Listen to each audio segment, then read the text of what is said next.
أصحاب المعالي والسعادة، السيدات والسادة، السلام عليكم ورحمة الله تعالى وبركاته. مرحبا بكم حضورنا الكريم في اليوم الأول من فعاليات قمة المعرفة 2018.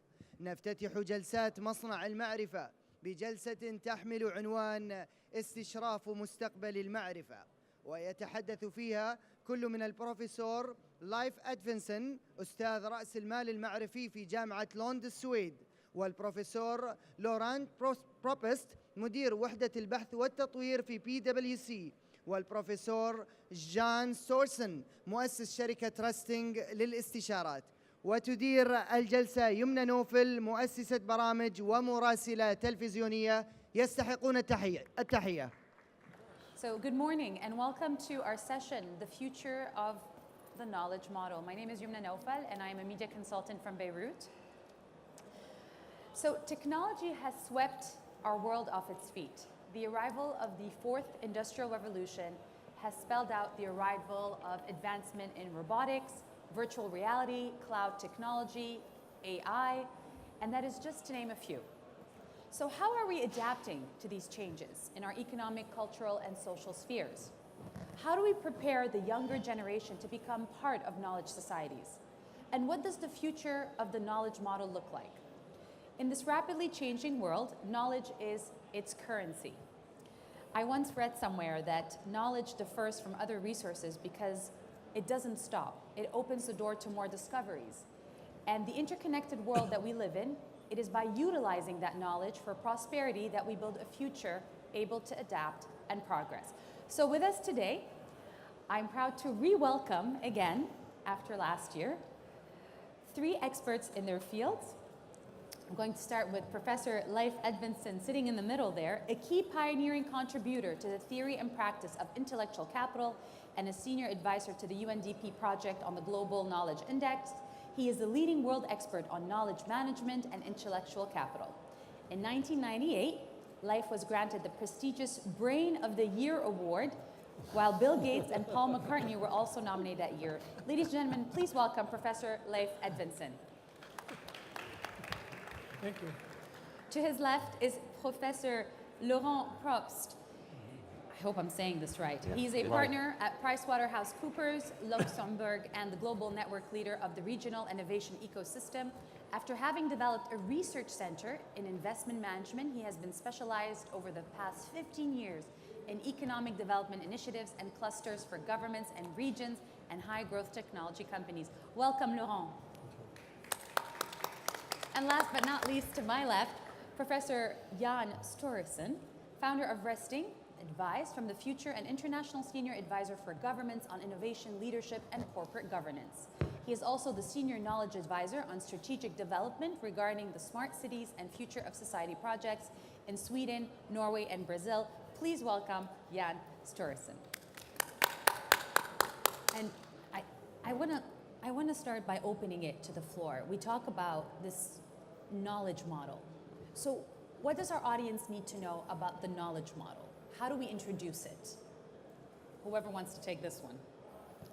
I would say, linked to what's said in the big auditorium, we need to build relationships between industries, between sectors, and between human beings. Mm-hmm. And we need to tell the young generation that they are not robots, they're human. Leif. There is no one model. There is a number of models, and the most important model is yet to be discovered. Laurent.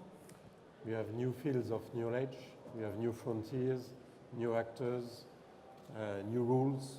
And this is a very complex formula that we have to develop and manage. Yeah. You know, we talk about knowledge societies, and you gentlemen being from Europe, it's in the works, it's already in the making.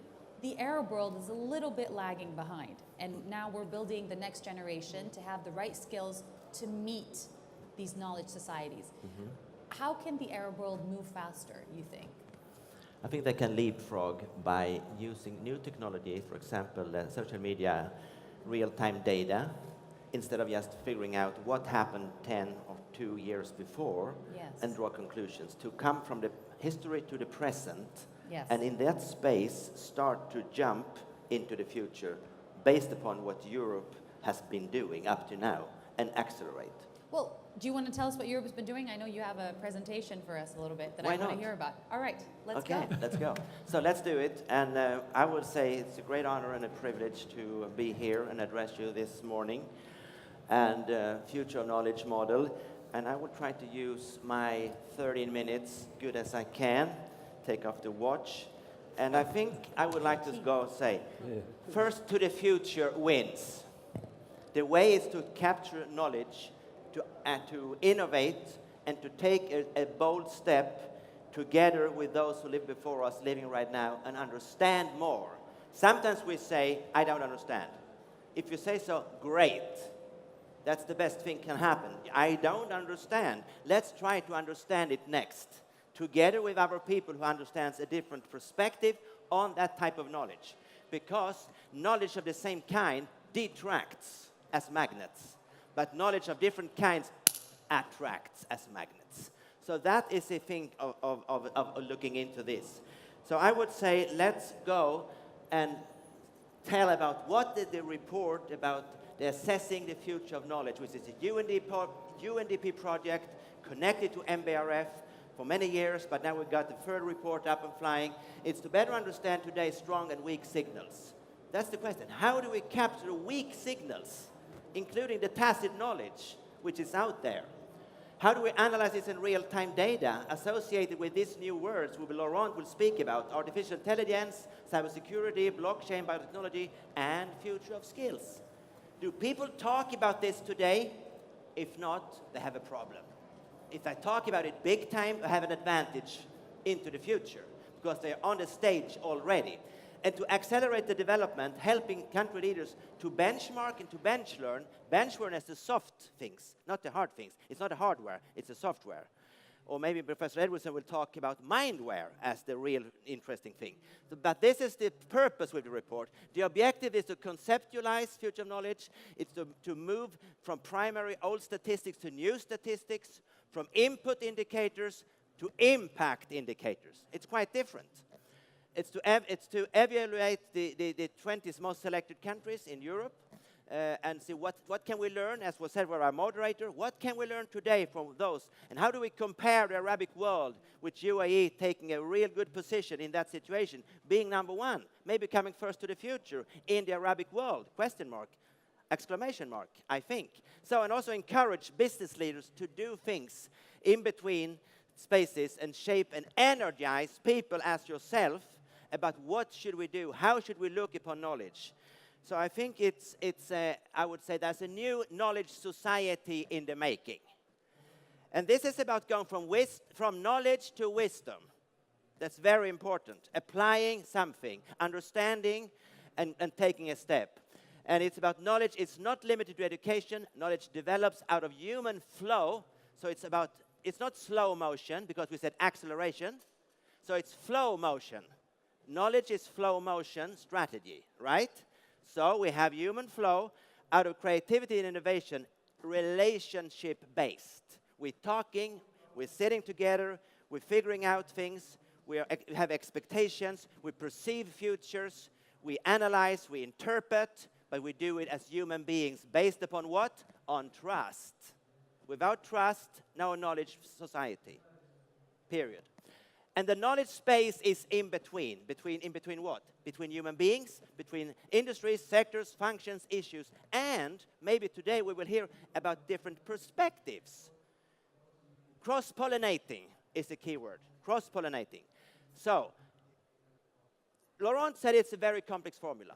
Yes, really, that's the basis. We said the future of knowledge in this report being launched today by UNDP and MBRF, we said future of knowledge is future of knowledge issues and demands, plus future of knowledge creators as yourself, plus future of knowledge enablers as yourself, plus future of knowledge dimensions as we all can bring into this discussion. So if we jump into the in-between space, giving a special role, taking the freedom to speak out, have great ideas, interconnect, have a point of view, and we do it with speed, we have a great adventure ahead of us. So this is the starting point of this report. Let me also say that there is a history. Yes, there are a lot of traditional KPIs, lot of input variables. There are knowledge management, which I think is a terrible world. Knowledge is not going to be managed. We have to let knowledge flow freely. People are today over-managed, but under-led. Knowledge is not going to be managed. It's going to be led, and we have to allow it to flow. So we need knowledge cultivation and knowledge landscaping for taking a new step.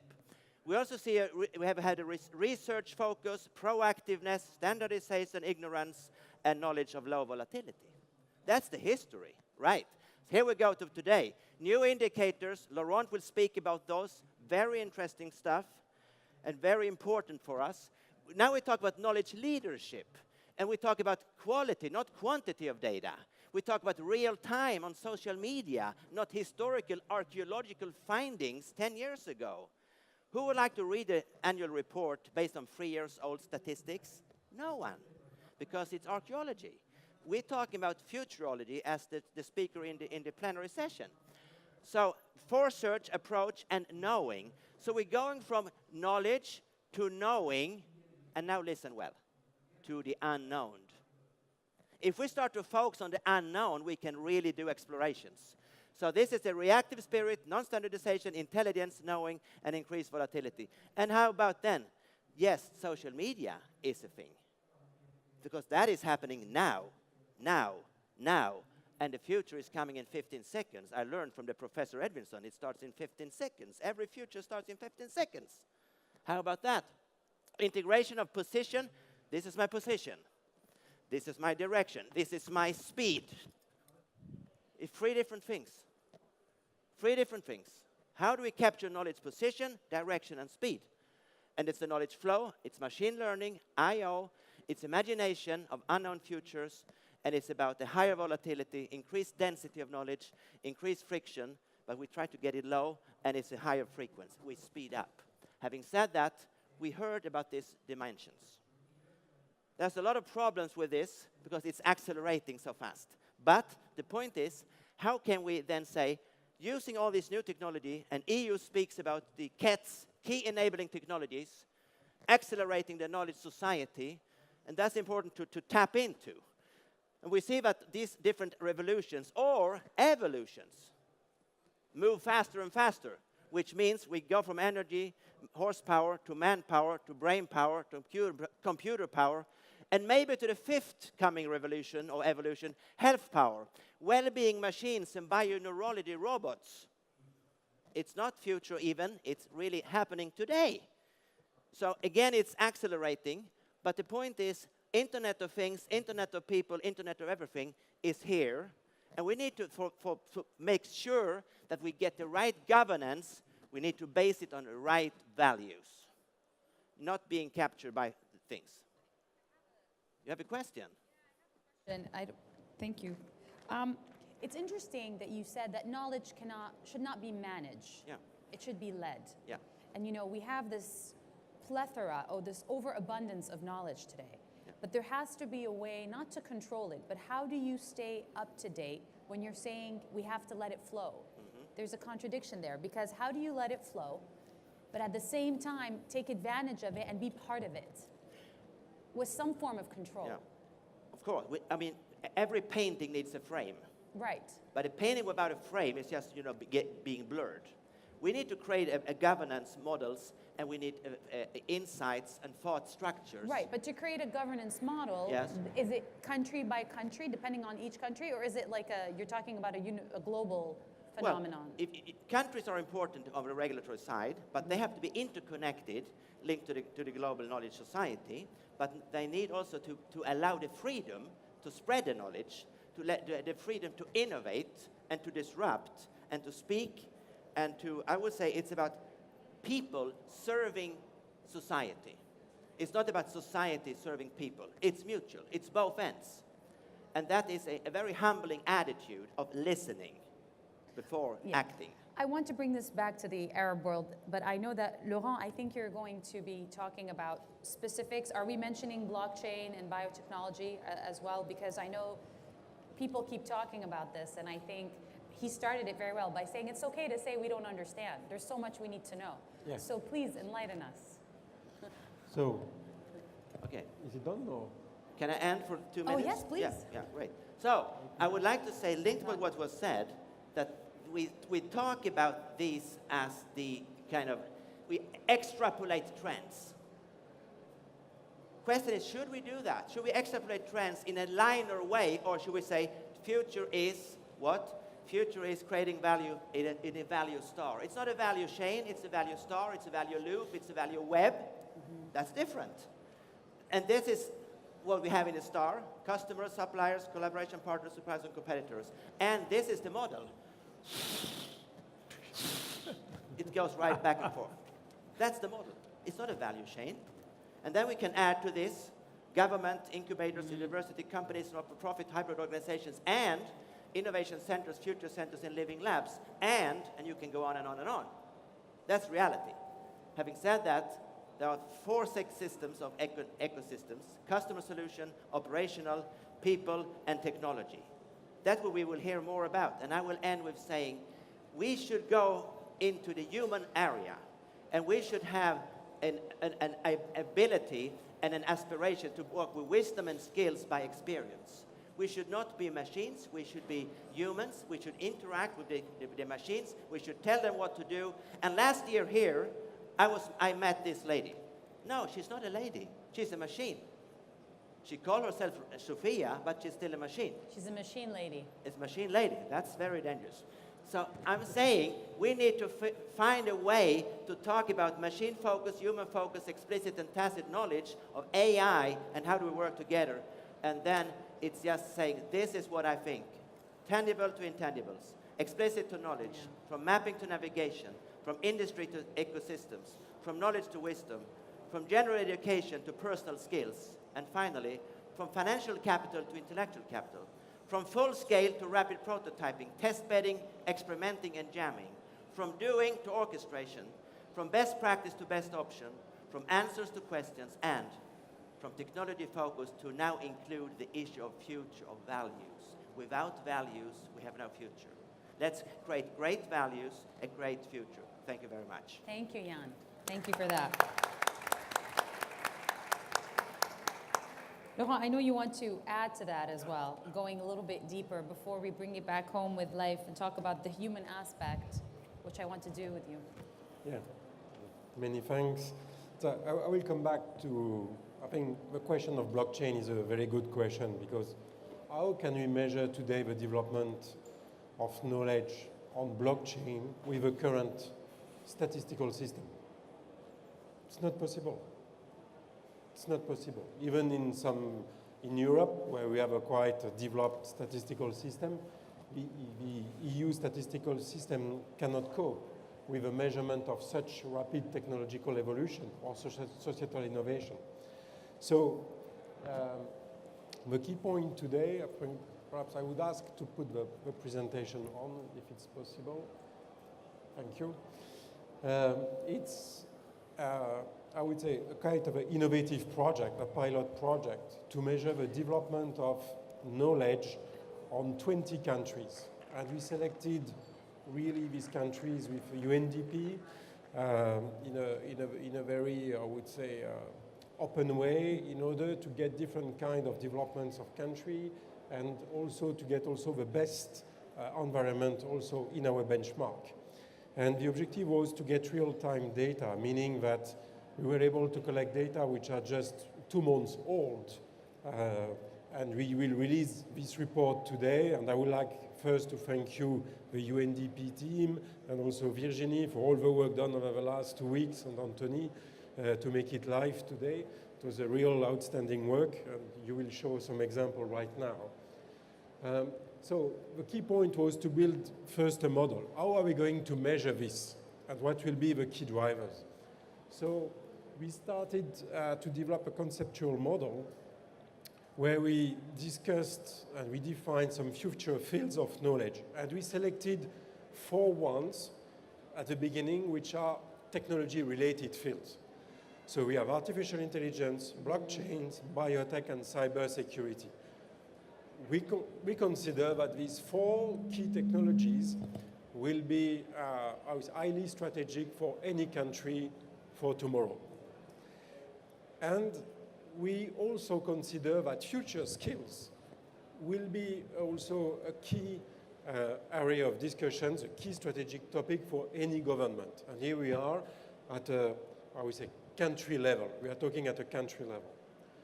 And we analyzed all these developments through 5 knowledge dimensions: education, RDI, technology, economy, and enabling environment.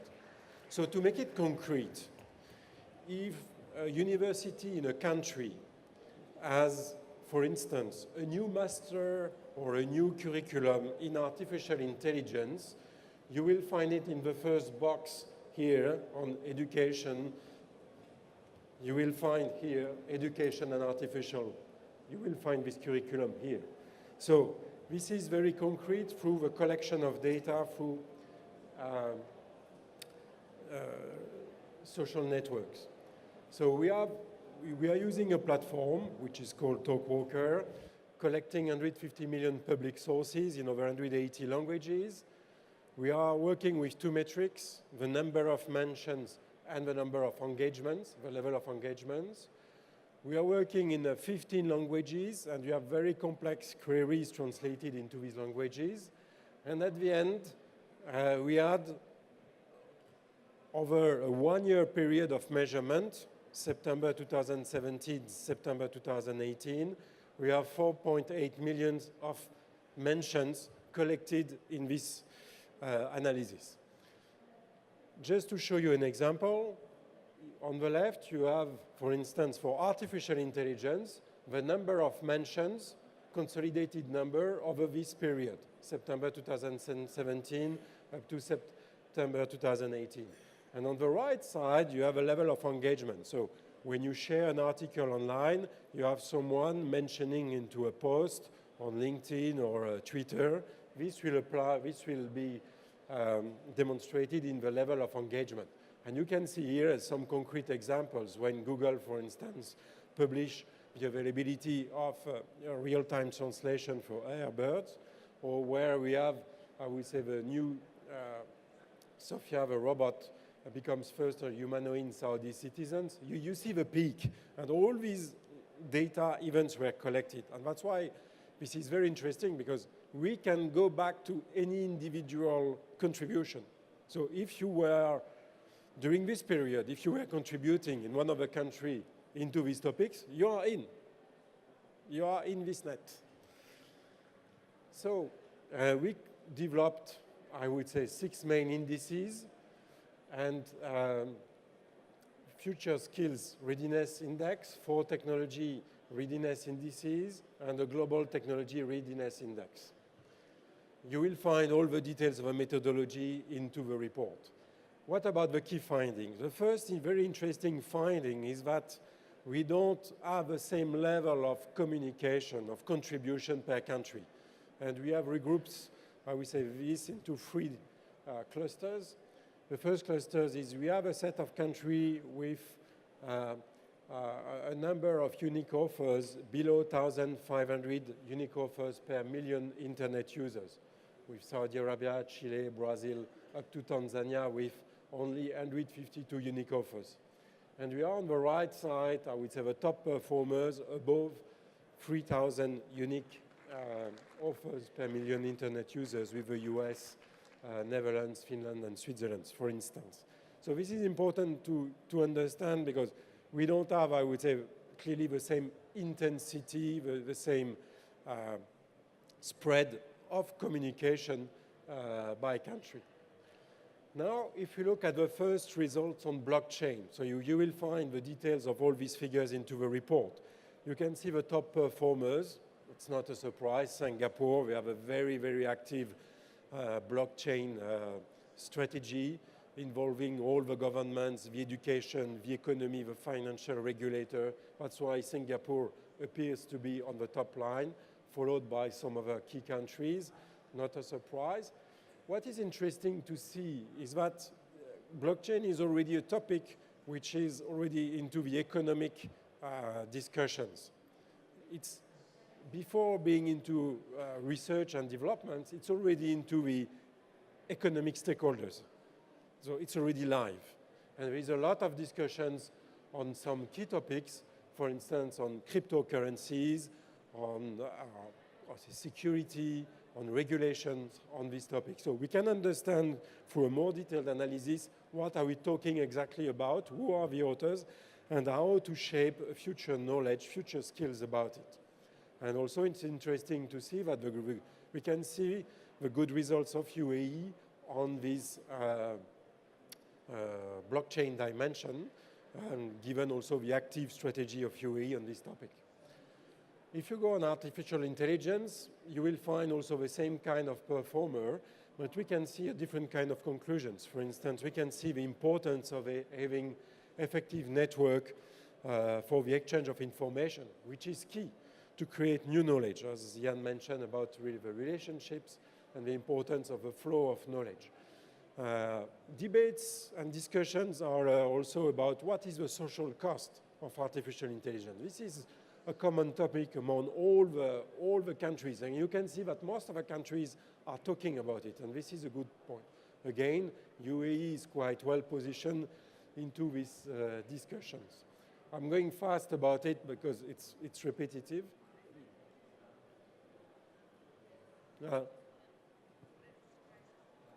Is the mic, can you hear me?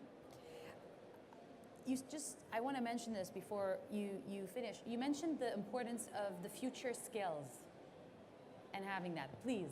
Okay, come back in a few slides. So cybersecurity, also very interesting to see the same, we say, pattern.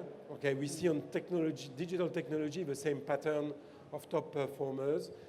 Cybersecurity, there is clearly a big discussion about the enabling environment, about cybersecurity, about infrastructures, about regulations, about policies, GDPR, privacy, and so a good role about UAE into that.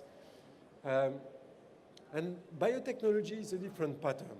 Biotechnology, we can see that, for instance, research and development and economy are leading the knowledge dimensions on biotechnology.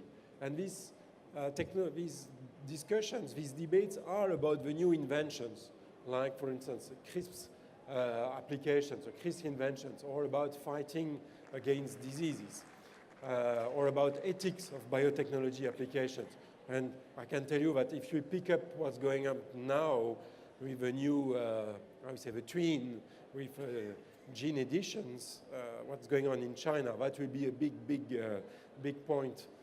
And here we can see a country like Morocco, for instance, having a very high level of readiness on biotechnology discussions on agriculture developments.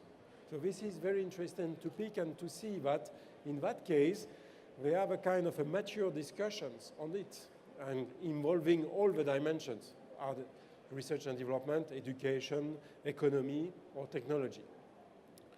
So in this report, you will find, I would say, a full country profile where you will see the different dimensions. And you will see, for instance, on the top right, the Brazil Global Technology Readiness as an example, where you will see the contribution on RDI, economy, education, enabling. A good country, a good setup is when you have, I would say, a good contribution everywhere. This is where this kind of information is very important for policymakers, because then you can see that for Brazil, for instance, on technology readiness, they have to clearly improve the enabling environment and the technological infrastructure. Now, let's come back to the future of skills, because I think that's the key point, and I will close on it. Future of skills is key, and the good news was that this topic of future of skills was discussed in all countries. And I think that's exactly a key point, and it was mainly discussed under the chapter education. So we can consider it as a good point, okay, but it should be more linked also to the economy. It's not enough discussed into the economy. In most other countries, the chapter of skills, of future of skills, is not yet discussed under an economical dimension. And in this dimension of education, what the problem was, this was about teachers. What about the deficit of teachers, the deficit of new pedagogies, of innovation of pedagogies, the problem of upskilling of teachers. That was a key point discussed in all the countries. And interestingly, compared to the other digital dimensions or digital technologies, future skills present the highest positive sentiments among all, I would say, mentions. And this is very important for policymakers because it means that future skills is a very positive, or it's a very strong social cohesion asset. And here is a conclusion.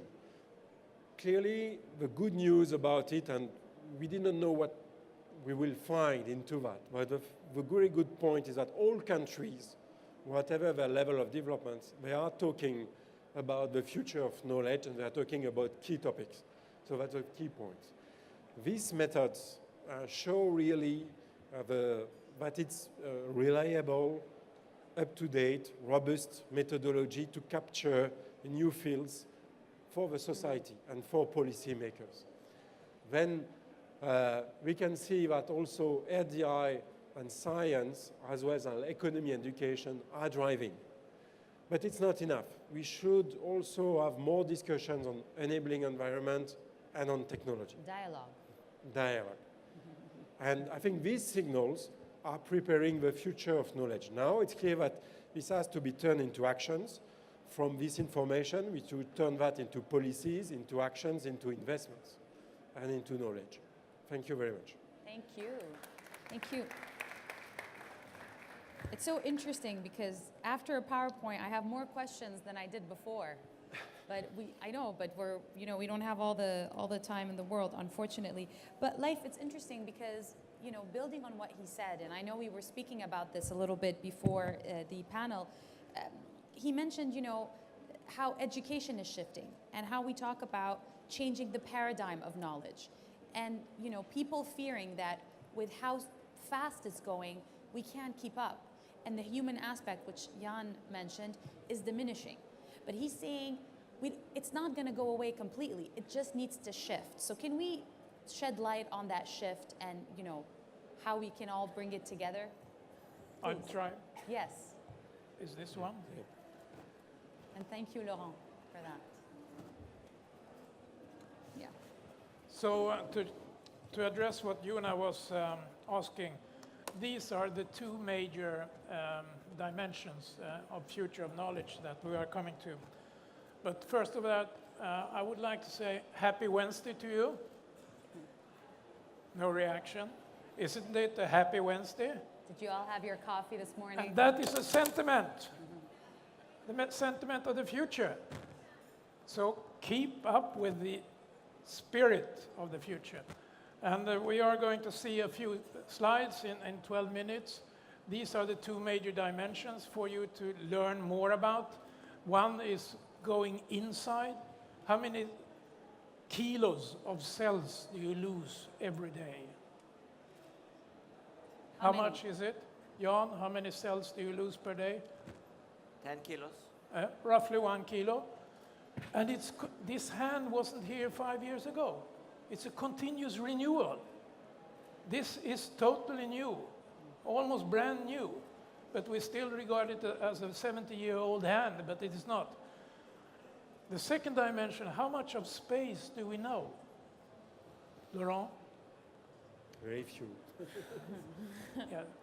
Roughly 5%. 95% is black materia. We don't know anything about it. So we need to have the courage to go into the unknown. And that is in German called ignorance. And there are 4 different types of ignorance. The most interesting one is inspirational ignorance down to the left. The worst one is ignorant ignorance, which you see in larger corporations. Yeah. And that is really bureaucracy. Ignorant ignorance. And this is the model that we started to work with, as Laurent and Jan was saying. The future of knowledge is so many dimensions. It's multidimensional in a lot of aspects. But actually, it's the eco-landscape, the roots for the fruits. It's not the fruits, which we have learned during the last couple of 100 years to look for the fruits and account for the fruits. while it's rotting. The most important is actually the roots, and the roots when they are meeting the soil. And that is perhaps cultivation, definitely not management. So we need a new taxonomy to describe this. And it's going from the past and the flow into the relationships. And the most intriguing part is that little touch of tomorrow, when the roots are meeting the context. What kind of metrics do we have? And Laurent was giving us interesting inspiration for how to use internet and social media to address it. Isn't it quite an awkward situation that in the old days when we were navigating, we were using bushes and put the bushes in the water to illustrate that this is a block, and today we have GPS system.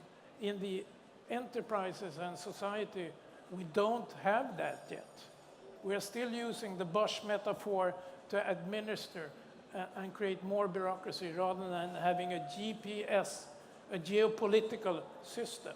So this is still to be discovered, a new kind of navigation system in your mobile. So it's a knowledge navigation that Jan was almost touching upon, and there are 3 dimensions to it. It's going from the left corner up to the right, and it's about position, direction, and speed. How quickly does the cells renew in your body? Roughly. All the time. Yeah, all the time, but what's the speed? What is happening if you increase and accelerate the speed? Then you get cancer. So the speed of renewal of cells is like cancer. So you have to search for the optimal renewal speed, and for that you need a navigation system. But roughly it's around 1% of renewal speed. But if it's too quick, then you have cancer. So it's quite interesting to look at. So to give you a little bit of an outlook, the factfulness is a key issue. So many weak and strong signals indicate that we are in the best of times. Just look at the internet explosion, look at the death of kids, look at the literacy rate. But why is it that we in media are telling a story of a drama of worsening when it's actually improving? Is that some kind of sentiment that we need to address? The positive sentiment rather than the negative sentiment. And there is a book about this subject. We can talk about it later on, Yuna. We can also see the map where UAE is in a fairly good situation versus some of the other countries. But if you look at the intellectual capital development of UAE, it's far down the line. The difference between the... How do you explain that? How do you explain that the UAE is... Why UAE as a lot... it's lagging behind some of these critical dimensions of intellectual capital, which we will talk more about tomorrow, I guess. But it is not only human capital, it's not only education, it is how you leverage your context and the culture to reach a value galaxy, not a value chain. And this value galaxy is an explosion of possibilities. But it will take roughly 15 years for UAE to go up to the top. So what are you going to do during these forthcoming 15 years? And we can talk about that later on as well. But this is the journey in the policy dimension that Laurent was touching upon that needs to be addressed by MBRF, the policy making of a new navigation of intellectual capital. And that is a pluralistic dimension. And as Jan was saying, it's in between the circles. It's not a statistical industrial classification. It's a new business or value sector. And the value sector could be Spotify, it could be pharmaceutical systems online, but it's totally in between. It's new clusters of people in that. And those people in that cluster are called Generation Z, born between 1995 and 2009. Anyone in that age group in the room? 1, You are the leaders 2, of the future. 3 in that age group. So the rest of us are too old, too senior, too much silver potential, perhaps. But this is a new dimension of thinking. And if you look at this one up there, Yuna, which one of these two brain illustrations is female? Is it the one that has more going on inside it? And left or right one? I'll take the left one. Very good. Excellent. It illustrates that your brain is working. This is very good. The left one is the typical female brain, where you have a lot of cross interaction between the left and right side. The male brain is very sequential, very linear. So it's totally different brain pattern. And this is something that is going to explode with the Generation Z when we are working across the borderlines with a new Minecraft, the new gamification. And just to illustrate what's really happening along the lines of Laurent, this is 24-hour surveillance of health on a global scale. This information system of health done in Sweden on a global scale is much more advanced than any financial reporting. The financial reporting is lagging hours behind this kind of real data. And this is why Laurent's models is so extremely important. So to summarize, we are moving into actually a brain business infrastructure. We're moving from mindware to brainware, and perhaps even wetware. So I would like to end with saying, check out your wetware and see if it's just water or something smarter. So with that, I wish you a happy future. Thank you very much. Thank you, Leif. Thank you so much. You know, it's interesting because we talk about the UAE needing 15 years to move forward and to catch up. Any strategical advice on how to get there? Yeah, the most important advice is probably you have to build smart alliances. Like I touched upon, it's a new community, lateral communication between people. It's not between industries and countries, it's between peoples. And this in-between space is smart alliances. So would you like to make a smart alliance with us? I think I've already made a small alliance with you. I think since last year. Yes, please. I think they have to invest in a science infrastructure, material science, neuroscience, whatever, but academic science infrastructure is a necessity instead of shopping malls. It's, okay. Yes. They like their shopping malls here. Laurent, what is it that they need to do? I think for me the most important thing now is really to upskill the people, because we can see everywhere in the world that the skills gaps is increasing, and the countries who will be able to provide an upskilling framework, supportive framework for their population. And you spoke about that with the teachers. Yeah, teachers are certainly the first population to upskill, because I think they are the first ones which are certainly now, for most of them, out of the game, given these all new developments. Then you have certainly a lot of civil servants, and I can tell you that in the companies, the leaders have to be upskilled, the managers, and all the employees have to be upskilled. It's not a matter of if it's just 2, 3, 5%. It's about 80, 90% of the population with a high level of investment. And we are not talking about 2, 3 days of training.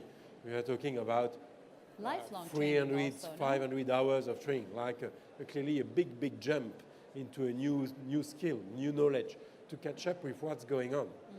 And I think that's really, if you want to talk about growth, you want to talk about societal cohesion, we have to talk about upskilling the workforce. We need to get on that train.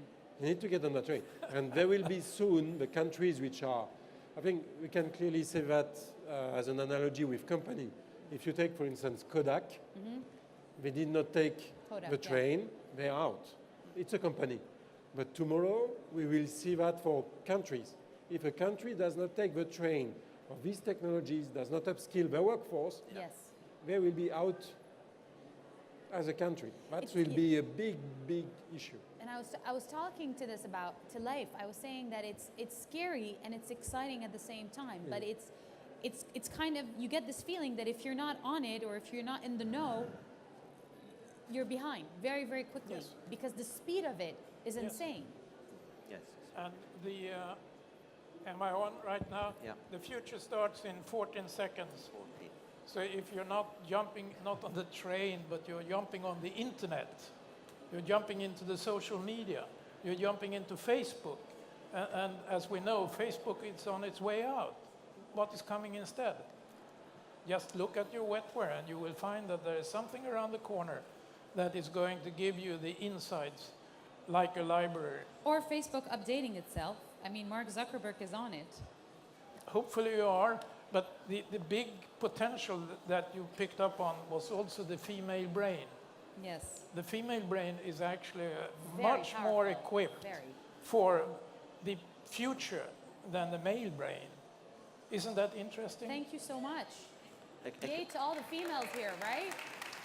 a- Yeah, I think yeah. a comment would be the new maybe coming here, the hyperloop between Abu Dhabi and Dubai will take you between those two cities in 7 minutes, in 900 kilometers an hour. That's a train to jump on when it comes to upskilling. We need to do it fast. We need to invest in infrastructure so we get that upskilling right now. I think the discussion about that project should be a metaphor of the appetite for the future. I think I want to end it on this question is a lot of people's concern, and all of you touched on this, is, the diminishing importance of the human aspect and human relationship when it comes to science and knowledge in the future. And all of you said that couldn't be further away from the truth because we need to keep the human aspect. We maybe just change the way that we adapt to it. So what are your advice, your pieces of advice, I should say, moving forward? Jan, you want to start? I would say build deep relationships with people you think the same of, but foremost with those you don't think in the same pattern as, Networking. so that there's an interaction and an exponential learning between those areas of understanding, and create trust, believe in one another. That creates a safety net for the freedom to speak and to act and create great culture. Life.